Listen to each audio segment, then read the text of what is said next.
Someone asked me to make a video about how I plan my videos out, how I do my life with YouTube, how do I stay organized, right?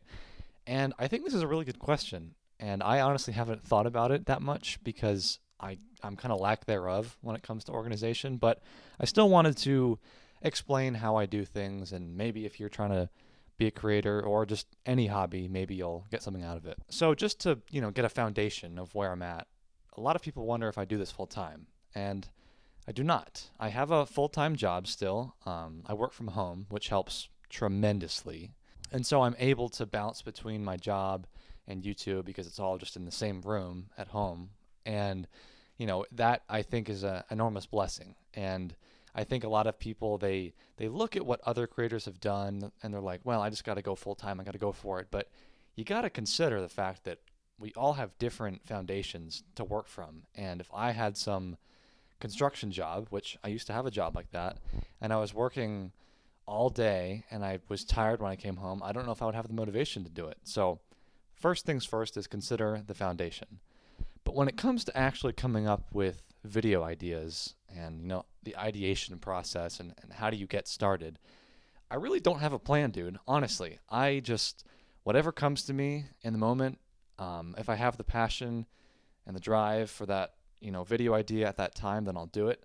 But honestly, man, I don't commit to a schedule at all. And to be fair, like, don't take that as a model because obviously, if I'm not doing this full time, then maybe having a schedule would get me closer to full time. But my point is that, I don't commit to a schedule because that's just not how I operate.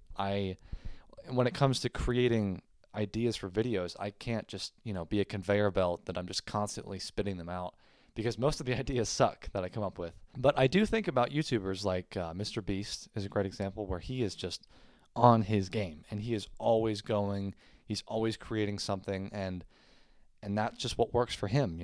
But again, actually I watched an interview with Mr. Beast and he had said that he does not have a schedule in the sense that he's like, today I'm going to work Monday through Friday, weekends off. Like he doesn't do that. He just goes and runs until the passion is exhausted, and then he takes a day off, and then he gets back to it. And that's kind of how I operate. I really don't think that creative people typically operate well when they're placed under like a time constraint or they have to commit to certain days being on and certain days being off. Just doesn't work for me, right? But the actual ideas, like how do I come up with ideas? This is something that is like the bane of any YouTuber's existence. Honestly, man, I just think about where can I go, like what place can I go to, like the gym or, the shower, right? That would facilitate me coming up with ideas. So like a strategy that I've been doing recently is when I'm at the gym, I will get the notes app open, like the iPhone notes app, and I'll just like jot down things that come to me because it sucks when you think of an idea and you're like, "Oh yeah, I'll remember this later," and then you don't at all. I write them down, and then when I come back from the gym, I'll look through the list of the 20 things that I came up with, and I'll be like, okay, this one's good, this one sucks, this one's really good, and then go from there, right? But again, that is because certain days you're just filled with passion. You're filled with the desire to get things done, and then the next day you might be like, I don't want to do anything. And that's fine. I don't think people need to get in their own heads about like, oh man, it's been a few days since I've thought about YouTube or whatever your passion is. Like, don't worry about it, man. Don't worry about trying to constantly be on your game because we're not robots. We're not people that just can spit ideas out like a factory. It's not sustainable. But let's go deeper. So the ideas themselves, yeah, you come up with them, but then like how do you determine which ideas are good or which ones do you think would be relatable and all that stuff? What I do is I typically try to think of topics that, A, are broadly appealing. I think that's, a given. But then B, also just like a story or some sort of experience to draw from my life. And this was my strategy when I did all of those Minecraft talking videos over like 6 months or whatever in the first part of this year. I was just like, man, what funny story do I have? Uh, like the Nobody Cares video I did, where I talked about how I had to sing on stage. That's a story from my life. And I just thought, oh man, this will be a good one, right? Things like that.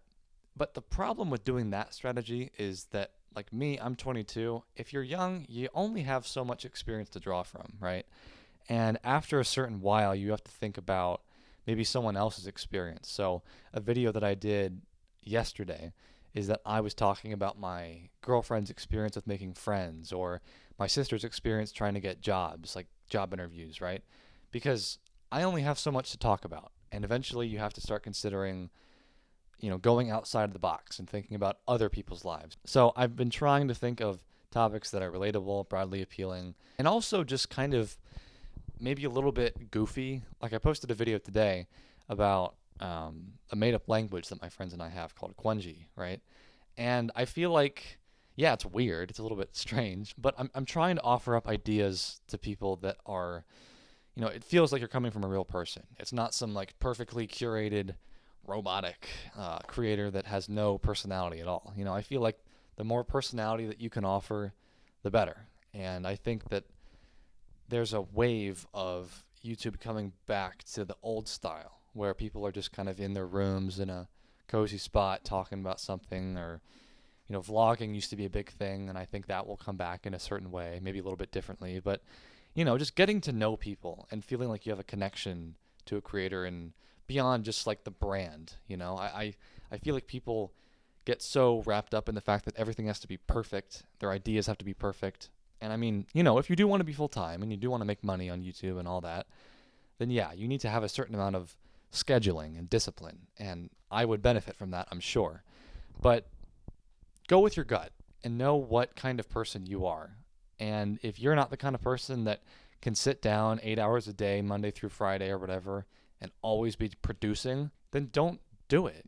Don't force yourself to abide by someone else's strategy. A lot of people like Gary Vaynerchuk and these, kind of disciplined gurus, they'll be like, you have to grind. You got to be 80 hours in all the time if you want to be an entrepreneur. And I mean, in a certain way, yeah. Like there's certain industries where that would make sense. But if you're a creative, because that's the lens that I'm coming from, a person that is, maybe making music is a good example. I love to make music, but I can't sit down every day and constantly be spitting out music. It's just, it has to come to me. It has to be something that is inspired from something, right?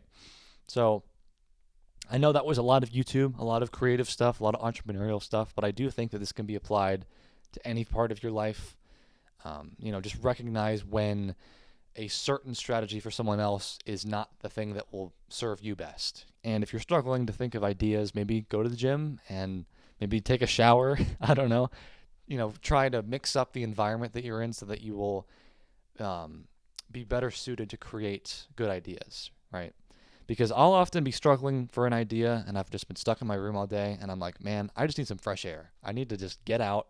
I need to think of something new, and changing your environment can help a lot with that. But that's all I had to say, so I'll catch you later.